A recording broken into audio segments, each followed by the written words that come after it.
12월 18일 목요일 하나님 말씀 여호수아 21장 1절부터 7절입니다. 함께 교독하겠습니다.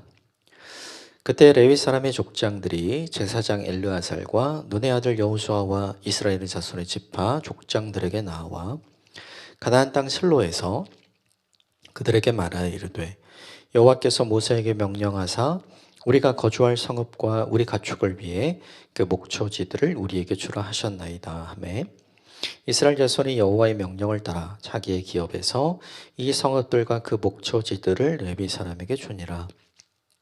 그앗 가족을 위하여 제비를 뽑았는데 레위 사람 중 제사장 아론의 자손들은 유다 지파와 시몬 지파와 베냐민 지파 중에서 제비 뽑은 대로 13성읍을 받았고 그앗 자손들 중에 남은 자는 에브라임 지파의 가족과 단 지파와 므낫세 반 지파 중에서 제비 뽑은 대로 10성읍을 받았으며 게르손 자손들은 이사갈 지파와 가족들과 아셀 지파, 납달리 지파와 바산에 있는 므낫세 반 지파 중에서 제비 뽑은 대로 13성읍을 받았더라.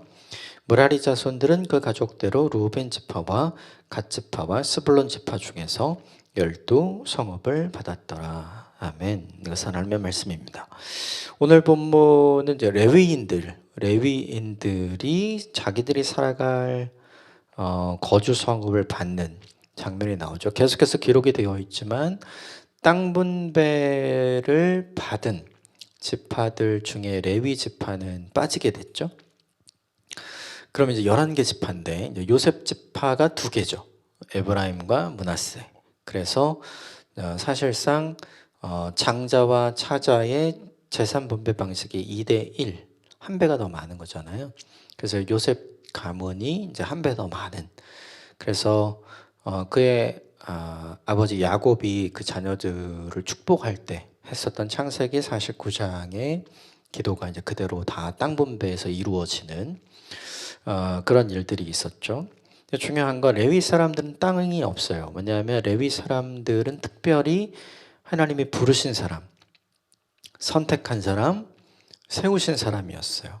뭐냐면 성막을 섬기게 하기 위해서. 그래서 그들에게는 땅을 주지 않고 그들에게는 하나님 자신이 기업이 되어 주시겠다. 이야기를 계속해서 반복해서 하죠. 그런데 중요한 건 그래도 뭔 있어야 돼요? 머물 집은 있어야 되잖아요. 그래도 자신들의 가축들을 키울 땅은 있어야 되잖아요. 그래서 그 땅을, 그 집을 달라라고 하는 내용이 오늘 본문에 이제 등장을 하죠.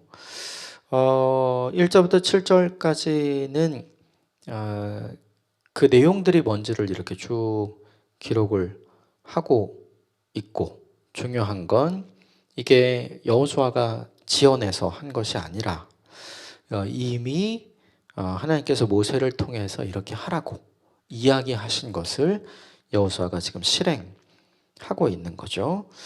몇 가지만 좀 같이 보고 정리할 수 있는 것들을 좀 정리를 해보면, 먼저 2절 3절 같이 읽읍시다. 시작. 가나안 땅 실로에서 그들에게 말하여 이르되 여호와께서 모세에게 명령하사 우리가 거주할 성읍들과 우리 가축을 위해 그 목초지들을 우리에게 주라 하셨나이다 하매 이스라엘 자손이 여호와의 명령을 따라 자기 기업에서 이 성읍들과 그 목초지들을 레위 사람에게 주니라. 말씀드린 대로 여호수아가 만들어낸 게 아니라 하나님께서 모세를 통해 이미 이야기하신 것을 여호수아가 지금 이제 실행을 완전하게 하고 있는 거예요. 그러면서 구체적으로 어딜 받았는가, 이제 4절부터 7절까지가 등장을 합니다. 그핫 자손이라고 나오는데 우리가 아는 고핫 자손 맞습니다. 이 지파는 4절과 5절에 요단 서편의 남부 땅 13개의 성읍을 받고 5절에 요단 서편 중부와 북부 땅입니다. 여기에 10개의 성읍을 받고요. 그리고 6절에는 요단 서편 북부 땅 일부, 그 다음에 그 맞은편 요단 동편의 북부 땅 일부, 여기에 13성읍을 받게 되고, 그리고 마지막으로 7절에 무라리 자손은 요단 동편의 이제 중부와 남부 또 요단 서편의 중부 이렇게 해서 총 12개의 성읍을 받게 됩니다. 이게 이제 본문 전체의 내용이에요. 근데 이 중에서 우리가 좀 생각해 봐야 될 게 뭐냐 하면 그 레위인들이 이 성읍에 이제 흩어져서 사는 거잖아요. 생각을 해보면 레위인들은 성막을 섬기고 예배를 섬기고 제사를 섬겨야 되니까 사실은 이 사람들은 흩어져 사는 것보다 모여 있는 게 더 효율적이에요. 어디에 모여 있는 게 효율적이면 2절에 보면 실로가 있잖아요. 여기가 이제 지금 성막이 있는 곳인데 이 실로 주변으로 가까운 곳에 다 모여 살면 그게 제일 좋은 거죠. 그러니까 쉽게 말하자면 그 뭐 이렇게 성전 특별시, 성막 특별시라고 해야 될까요? 그러니까 이 사람들이 이 안에서 살게 되면 이 사람들 멀리 가지 않아도 되고 또 이 사람들은 그 예배와 제사에만 집중할 수 있으니까 그게 더 훨씬 좋잖아요. 근데 이 본문에는 요단 서편 북부 그리고 중부 남부, 요단 동편 북부 그리고 중부 남부 전부 다 흩어져 있어요. 48개의 성읍이.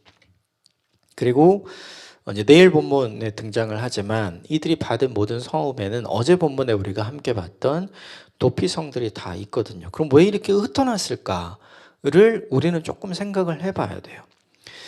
레위인은 지금 흩어진 성읍에서 어떻게 살아가야 되냐면 레위인은 자기가 일굴 땅이 없잖아요. 근데 이 사람들은 어떻게 사냐면 하나님이 공급해 주시는 거로 사는 거죠. 그러니까 되게 중요한 게 흩어져서 각 지역에서 살아가는 레위인들은 하나님이 지금도 그들의 공급자가 되어주시고 하나님이 여전히 그들에게 보호자가 되어주시는 것을 경험하며 사는 거예요. 그럼 이게 왜 중요한가? 주변에서 이 레위 사람들이 어떻게 살아가는지를 보는 사람. 하나님이 공급자가 되어주시고 하나님이 보호자가 되어주신 것을 직접 보고 살았던 건 광야에서예요. 근데 그 구름기둥, 불기둥, 만나, 메추리, 물 이거 다 없어졌잖아요. 그러니까 다른 사람들은 이제는 하나님이 주신 땅이 있기 때문에 그 하나님의 공급하심과 보호하심이 없어도 되는 거죠. 그럼 그렇게 살다 보면 어떻게 돼요? 그 하나님을 잊을 수 있거든요. 하나님이 주신 땅 때문에 그것을 주신 하나님을 잊어버리면서 살아갈 수 있는 거예요. 근데 이 사람들이 살아가는 곳에 어떤 사람들을 살게 하냐면 지금도 여전히 땅이 없이 하나님만 바라보고 하나님만 의지하고 하나님이 공급하고 하나님이 보호해 주시는 삶을 살아가는 사람들을 직접 눈으로 보는 거예요. 그러면 그들을 보는 사람들에게 생기는 현상은 뭘까요? 맞아, 우리가 저렇게 살았지. 하나님이 우리의 공급자였지. 하나님의 우리의 보호자였지. 즉 흩어져서 사는 이 레위 사람들은 흩어져서 사는 다른 지파 사람들에게 하나님을 기억할 수 있는 장치가 되는 거예요. 이게 되게 중요합니다. 우리는 모두 다 하나님이 보이는 임재 가운데 있으면 그래도 잘 지키죠, 신앙을. 그런데 보이는 임재가 사라지면 금방 잊어버리잖아요. 지금 가나안 땅에 땅 주고 다 흩어놨단 말이에요. 그럼 보이는 하나님의 임재 없거든요. 1년에 딱 3번 실로에 와서 보는 것밖에 없어요. 그런데 일상에서 레위인들과 함께 살면 뭘 보는 거예요? 아, 저들을 보호하시고 저들을 공급하시는 하나님을 보면서 그 하나님이 우리의 공급자가 되시고 우리의 보호자도 되시지. 자기의 신앙들을 계속해서 지켜나갈 수 있는 기준이 되는 거죠. 여러분 이게 되게 중요해요. 또 하나 그들의 삶의 모습을 보면 어떻게 될까? 공동체의 영적 성장과 성숙의 바로미터, 기준이 되겠죠. 아, 나도 저 사람들처럼 살아야 되겠다.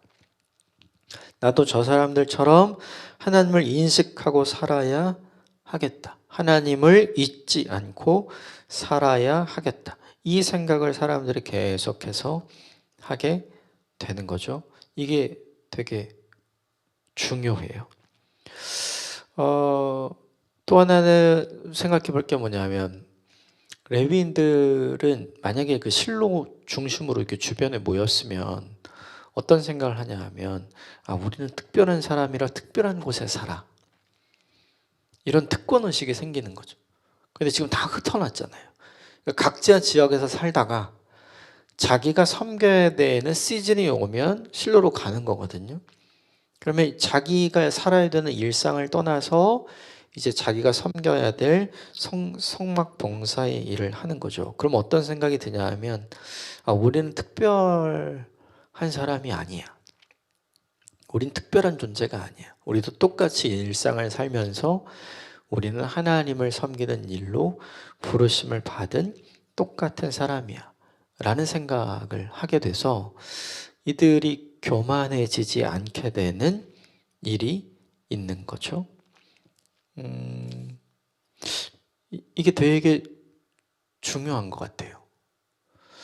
결국 여기서 모여 살면 자기의 부르심과 자기의 경건을 지키는 일은 되게 쉬워질 것 같아요. 근데 흩어져서 살면 자기가 해야 될 일도 없고 또 자기를 감시하는 사람도 없잖아요. 그러면 다 우리는 본래 우리의 모습이 슬금슬금 나오게 되잖아요. 그런데 중요한 건 여기서 내가 레위인인 줄 알고 내가 하나님을 섬기는 사람인 줄 알아 나를 다른 시각으로 지켜보는 사람들이 있는 곳에 가는 거거든요. 그러면 이것은 레위인 스스로를 향해서도 자기의 믿음과 자기의 경건과 자기의 삶을 관리하고 지켜나가는데 도움이 되는 선택인 거죠.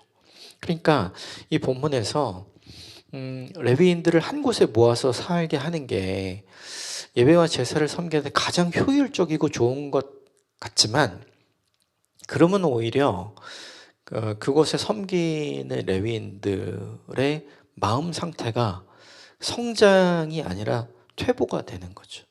겸손이 아니라 교만으로 가게 될 수 있는 거예요. 우리는 너희랑 달라.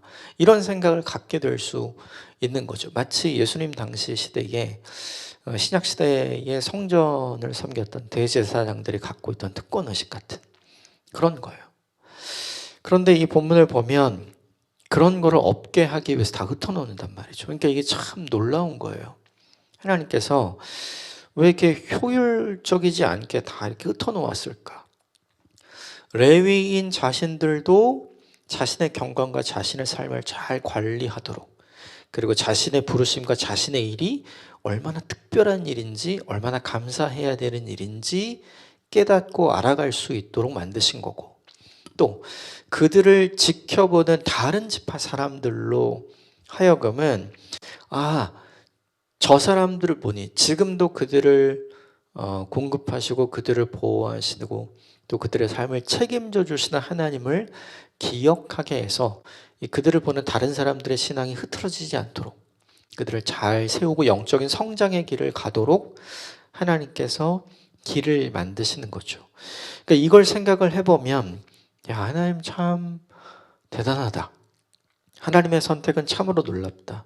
이런 생각을 하게 되는 거죠. 결국 이 레위인이 흩어지게 살면서 레위인들에게는 하나님의 부르심과 하나님의 구별하심이 얼마나 특별한지 자기들 스스로가 깨닫고 더 겸손히 자기들을 그 일을 잘할 수 있는 상태로 자신들이 자신들을 점검해서 만드는 좋은 효과가 있고요. 또 하나는 뭐냐면 이제 자신들을 보는 다른 지파 사람들 있죠. 그들에게도 서로 플러스 효과가 되는, 신앙이 흔들리지 않고 그들을 보고 하나님을 기억할 수 있고 그들의 경건과 그들의 삶의 모습을 보면서 나도 어떻게 살아가야 할지를 다시 생각하게 하는 윈윈 플랜인 거죠. 이걸 볼 때마다 참 너무 신기하다 싶어요. 하나님께는 효율성이 중요하지 않구나. 우리는 다 가장 빨리 가장 적은 수고를 통해 가장 많은 효율을 내는 효율성을 중요하게 생각하잖아요. 그래서 그걸 하기 위해 특별한 뭔가를 자꾸 만들잖아요. 근데 하나님은 그런 게 아니시구나 라는 깨달음을 이 본문에서 얻게 되죠. 하나님 레위인만 중요한 게 아니라 하나님 레위인도 중요한 거죠. 다른 흩어져 사는 이스라엘 백성들도 하나님께는 모두 중요했어요. 그래서 결국 이들이 흩어져서 함께 살아감으로 서로가 서로의 믿음을 세워줄 수 있는 관계로 만들어 가시는 거죠. 적용하고 싶은 거 한 가지가 있어요. 그것은 뭐냐 하면 우리도 우리의 믿음과 나 아닌 다른 사람의 믿음을 윈윈 할 수 있는 관계를 만드는 게 되게 중요하잖아요.